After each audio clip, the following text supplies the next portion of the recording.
Hello friends, आज का हमारा टॉपिक है एलिमेंट्री ट्रांसफॉर्मेशन, प्रारंभिक रूपांतरण। फ्रेंड्स, जैसा कि हमने प्रीवियस वीडियो में देखा था, हम प्रारंभिक रूपांतरण की हेल्प से अवयवों के व्युत्क्रम ज्ञात करेंगे, यानी इन्वर्स फाइंड करने के लिए हम प्रारंभिक रूपांतरण का प्रयोग करते हैं। मगर उसके पहले हमें ये सीखना आवश्यक है कि एलिमेंट्री ट्रांसफॉर्मेशन के क्या रूल हैं और ये कैसे अप्लाई होता है। तो आइए सबसे पहले बात करते हैं एलिमेंट्री ट्रांसफॉर्मेशन के रूल क्या हैं। तो जैसा कि हमने देखा था कि एलिमेंट्री ट्रांसफॉर्मेशन दो पार्ट में कैटेगराइज है, एक रो ट्रांसफॉर्मेशन और एक कॉलम, यानी एक पंक्ति रूपांतरण और दूसरा है स्तंभ रूपांतरण।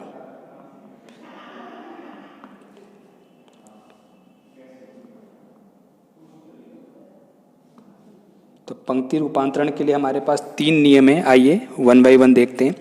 फ्रेंड्स, सबसे पहले हमारे पास जो फर्स्ट रूल है वो कहता है कि हम किसी भी अवयव के किसी दो पंक्तियों को आपस में अदला बदली कर सकते हैं, यानी are I interchanged with R J, यानी किसी अवयव के दो पंक्तियों को आपस में हम बदल सकते हैं, अदला बदली कर सकते हैं, यानी विनिमय कर सकते हैं। सपोज हमारे पास एक मैट्रिक्स है 1 2 3 4 5 6 7 8 9, ये मैट्रिक्स ए है और हमने यहाँ पर एक ऑपरेशन अप्लाई किया कि भाई R1 इंटरचेंज्ड विथ R2, ऐसा डबल हेडेड एरो लगाएंगे, दोनों तरफ मुंह वाला तीर लगाएंगे। इसका मतलब होता है R1 की जगह R2 और R2 की जगह R1, यानी इनका विनिमय कर देंगे, परस्पर विनिमय करेंगे। इसको हम बोलेंगे परस्पर विनिमय, क्योंकि मैंने एक दूसरे का स्थान परिवर्तित कर दिया है। तो यहाँ पर अगर हम ऑपरेशन अप्लाई कर देंगे तो ये हो जाएगा, देखिए R1 की जगह R2 चला जाएगा, दैट मीन्स 4 5 6, और R2 की जगह R1 यानी 1 2 3, और R3 7 8 9 एज इट इज रहेगा, क्योंकि हमने R3 में कोई चेंज नहीं किया है। तो इस तरीके से हमारा ये फर्स्ट ऑपरेशन है प्रारंभिक रूपांतरण विधि में, जहाँ पर हम दो पंक्तियों की आपस में अदला बदली कर सकते हैं। क्लियर?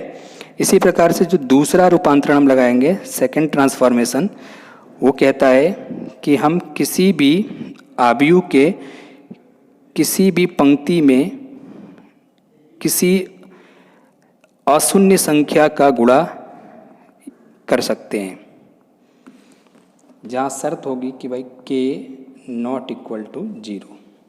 ये हमारी कंडीशन है कि k की वैल्यू 0 नहीं हो सकती है।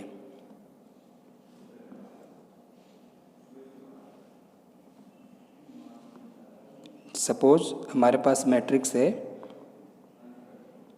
1 2 3 4 5 6 7 8 9।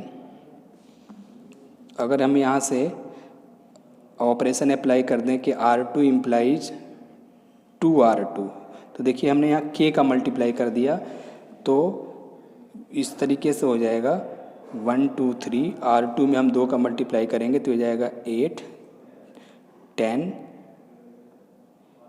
12, और ये 7 8 और 9। इस तरीके से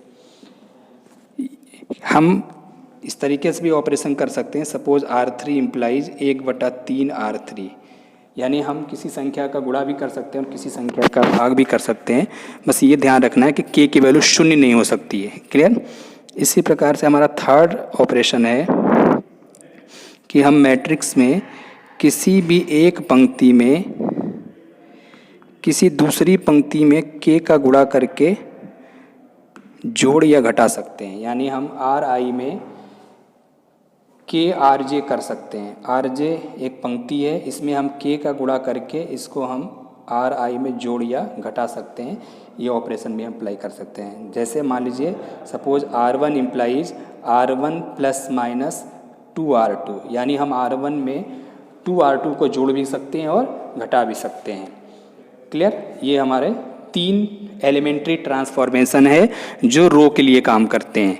ठीक ऐसे ही 3 ट्रांसफॉर्मेशन होंगे जो कॉलम के लिए काम करेंगे, यानी स्तंभ रूपांतरण। स्तंभ रूपांतरण,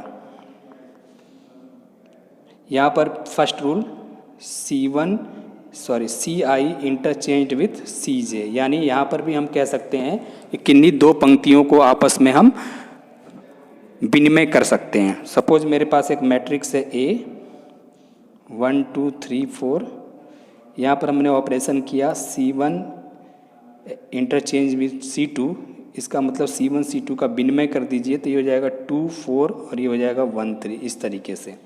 और आप कह सकते हो कि C1 C2 की क्या हो गई, अदला बदली हो गई। क्लियर।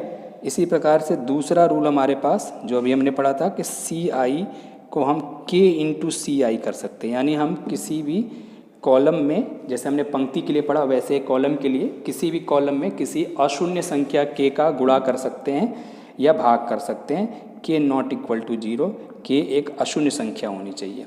सपोज हमारा मैट्रिक्स है 2 4 1 3, तो मैं यहाँ पर सपोज मैंने अप्लाई किया R2 इम्प्लाइज 2, कॉलम के लिए हम ऑपरेशन कर रहे हैं। सपोज हमने यहाँ अप्लाई किया C2 इम्प्लाइज 2C2, तो इसका तात्पर्य हो गया कि C2 में 2 का मल्टीप्लाई हो जाएगा तो 2 4 और यहाँ 2 और यहाँ पर ये हो जाएगा 6 इस तरीके से। आई बात समझ में। ये कॉलम ऑपरेशन है हमारा।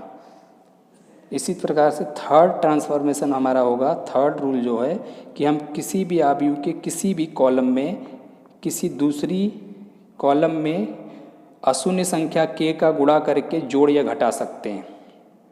जैसे C1 implies C1 plus minus 2C2 हम कर सकते हैं, आवश्यकता के अनुसार जोड़ भी सकते हैं और घटा भी सकते हैं। जैसे मान लीजिए हमारे पास एक मैट्रिक्स A है 1 2 3 4 5 6 7 8 9।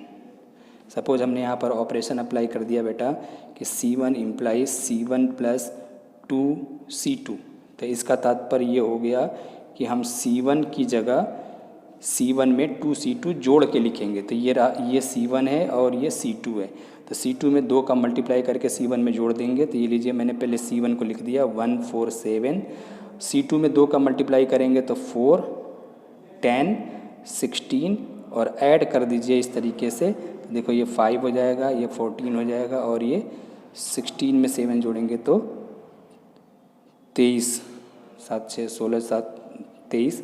तो इस तरीके से C1 की जगह ये रिप्लेस हो जाएगा। देखिए हमने लिखा हुआ है C1 arrow C1 plus 2C2, इसका मतलब है C1 की जगह ये लिख दिया जाएगा, ये व्यंजक, यानी C1 की जगह रिप्लेस कर देंगे तो वैल्यू क्या आएगा बताइए, 5 14 23 2 5 8 3 6 9 इस तरीके से।